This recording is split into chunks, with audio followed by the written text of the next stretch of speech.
Fine. Siddaramaiah ಸಂಪುಟದಲ್ಲಿದ್ದ ಬಹುತೇಕರಿಗೆ ಭಾರಿ ನಿರಾಸೆ ಇದೆ ಸದ್ಯದ ಮಟ್ಟಿಗೆ. ಅಂದ್ರೆ ಮೊದಲ ಪಟ್ಟಿಯಲ್ಲಿಲ್ಲ, ಎರಡನೇ ಪಟ್ಟಿಯಲ್ಲಿ ಇರ್ಬೋದೇನೋ. ಘಟಾನುಘಟಿ ನಾಯಕರಿಗೆ ಸ್ಥಾನ ಇಲ್ಲ ಇಲ್ಲಿ. ಯಾಕೆಂದ್ರೆ ಮೊದಲನೇದಾಗಿ ಜಮೀರ್ ಅಹಮದ್ ಖಾನ್ ಅವ್ರ ಹೆಸರೇ ಇಲ್ಲ ಫಸ್ಟ್ ಲಿಸ್ಟ್ ನಲ್ಲಿ. ಆಮೇಲೆ ಲಕ್ಷ್ಮೀ ಹೆಬ್ಬಾಳ್ಕರ್ ಅವರಿಲ್ಲ, ಶಿವಾನಂದ ಪಾಟೀಲ್ ಅವರಿಲ್ಲ, ಶಿವರಾಜ್ ತಂಗಡಗಿ ಅವರಿಲ್ಲ, RB ತಿಮ್ಮಾಪುರ ಅವರಿಲ್ಲ, ಬೋಸರಾಜು ಅವರಿಲ್ಲ, HK ಪಾಟೀಲ್ರಿಲ್ಲ, ಚಲವರಾಯಸ್ವಾಮಿ ಅವರಿಲ್ಲ, ಶರಣಬಸಪ್ಪ ದರ್ಶನಾಪುರ ಅವರು ಕೂಡ ಇಲ್ಲ, ದಿನೇಶ್ ಗುಂಡೂರಾವ್ ಅವರು ಕೂಡ ಇಲ್ಲ, ರಹೀಂ ಖಾನ್, K ವೆಂಕಟೇಶ್,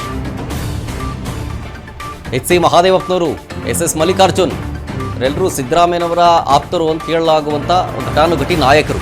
ಸಂತೋಷ್ ಲಾಡ್, ಮಧು ಬಂಗಾರಪ್ಪ, MC ಸುಧಾಕರ್, ಮಂಕಾಳು ವೈದ್ಯ ಇವರ್ಯಾರಿಗೂ ಈ ಬಾರಿಯ ಸಚಿವ ಸ್ಥಾನ ಇಲ್ಲ. ಅಂದರೆ ಮೊದಲ ಪಟ್ಟಿಯಲ್ಲಿ. ಎರಡನೇ ಪಟ್ಟಿಯಲ್ಲಿ ಇವರೆಲ್ಲ ಹೆಸರು ಇರಬಹುದೇನೋ, ಬಟ್ ಸದ್ಯಕ್ಕಂತೂ ಇಲ್ಲವಲ್ಲ. ಈಗ DK ಸಂಪುಟದಲ್ಲಿದ್ದವರಲ್ಲೂ ಈ ಹಿಂದೆ ಸಿದ್ದು ಸಂಪುಟದಲ್ಲಿದ್ದವರು ಇದ್ದಾರೆ ಆಲ್ರೆಡಿ. ಆದರೆ ಘಟಾನುಘಟಿ ನಾಯಕರಿಲ್ಲ. ಜಮೀರ್ ಅಹಮದ್ ಖಾನ್ ಮೊನ್ನೆಯಷ್ಟೇ ಒಂದು ಆಡಿಯೋ ವೈರಲ್ ಆಗಿತ್ತು.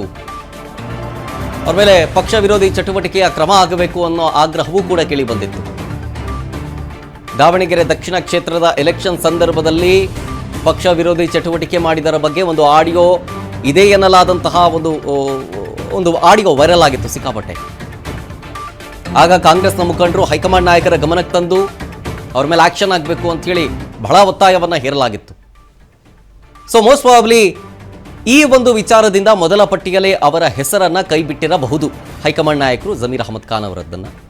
ಜೊತೆಗೆ ಇನ್ನಿತರರು ದಿನೇಶ್ ಗುಂಡೂರಾವ್, K ವೆಂಕಟೇಶ್, HC ಮಹಾದೇವಪ್ಪನವರು ಅವರೆಲ್ಲರ ಹೆಸರನ್ನ ಮೊದಲ ಪಟ್ಟಿಯಲ್ಲಿ ಕೈ ಬಿಡಲಾಗಿದೆ. ಮೋಸ್ಟ್ಲಿ ಎರಡನೇ ಪಟ್ಟಿಯಲ್ಲಿ ರಿಲೀಸ್ ಆಗ್ಬೋದೇನೋ ಗೊತ್ತಿಲ್ಲ. ಇದ್ರ ಬಗ್ಗೆ ಯಾವುದೇ ಸುಳಿವನ್ನ ಬಿಟ್ಕೊಟ್ಟಿಲ್ಲ ಇಲ್ಲಿಯ ತನಕ. ಬಟ್ ಸದ್ಯದ ಮೊದಲ ಪಟ್ಟಿಯನ್ನು ಗಮನಿಸ್ತಾ ಇದ್ರಿ.